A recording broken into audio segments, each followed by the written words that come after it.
आपली भाजी छान तयार झाली आता। शेंगाची भाजी बटाटा घालून केली आपण। बघा आपण ह्या घेवड्याची सुक्की भाजी बनवणार आहोत। खायला खूप छान लागते। हे ना तोडून घ्यायची, तुकडे करायचे, याचे मध्ये तुकडे करून बघायचे आळे वगैरे आहे का याच्यामध्ये, तोडून घ्यायची आणि मग स्वच्छ पाण्याने धुवून मग याची भाजी बनवायची। खायला खूप टेस्टी लागते। हे बघा आपण ह्या शेंगा अशा तोडून घेतल्यात, मध्ये तोडायचे, आळे एक चेक करायचे आणि असे तुकडे करायचे ह्या शेंगांचे। आणि याला आता आपण स्वच्छ 2-3 पाण्याने स्वच्छ धुवून घ्यायची। याच्यामध्ये एक बटाटा घालणार आहे मी, याची सुक्की भाजी बनवायची। शेंगाची भाजीला फोडणी देण्यासाठी मी कढई तापत ठेवली, त्याच्यामध्ये थोडं तेल टाकले। आता त्याच्यामध्ये आपण जिरं टाकून घेऊ। आपण जिरं टाकलं, आता त्याच्यामध्ये थोडीशी मोहरी टाकून घेऊ आपण। आता आपण कट करून घेतलेलं लसूण टाकूया थोडासा। लसूण चांगला परतून घ्यायचा। आता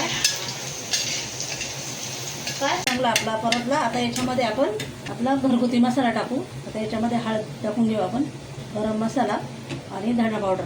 आता याला चांगलं परतून घेऊ आपण। आता मग याच्यामध्ये आपण शेंग टाकून घेऊ।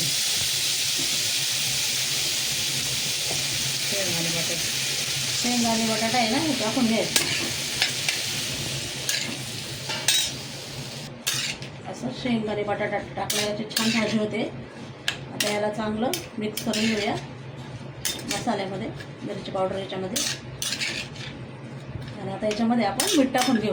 आपण आता चवीनुसार मीठ टाकून घेऊ याच्यामध्ये। आता याला फ्राय करून घ्यायचं, चांगलं मीठ व्यवस्थित हे करून घ्यायचं, परतून घ्यायचं चांगलं। आणि मग याच्यावर झाकण ठेवून याला वाफेवर शिजवायचं। याला पाणी टाकायचं नाही या भाजीला, झाकण ठेवायचं, वाफेवर शिजवायचं तिला। आपल्याला सुक्की भाजी बनवायची, रस्सा भाजी नाही बनवायची। शेंग चांगली वाफेवर शिजून द्यायची, झाकण ठेवायचं आणि याला वाफेने शिजून द्यायची, वाफेवर। आता आपण हे झाकण उघडून बघूया आपली भाजी शिजली आहे का। हे बघा आपली भाजी छान शिजली आहे।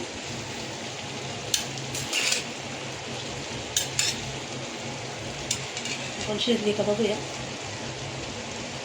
हे बघा छान शिजली आहे भाजी। हे दाखव शिजली आहे चांगली भाजी आपली। आता याच्यात आपण शेंगदाण्याचा कूट टाकून घेऊ। जाडा कूट टाकायचा, माझ्याकडे जाडा नाही म्हणून मी बारीक टाकणार आहे। जाडा कूट टाकायचा, मग छान लागते भाजी आपली। थोडासा शेंगदाणा, जास्त नाही टाकायचा, थोडासा टाकायचा, म्हणजे भाजीला घट्टपणा येतो आणि खायला पण टेस्ट चवदार लागते। हे बघा आपली भाजी छान तयार झाली आहे आता। शेंगाची भाजी बटाटा घालून केली आपण।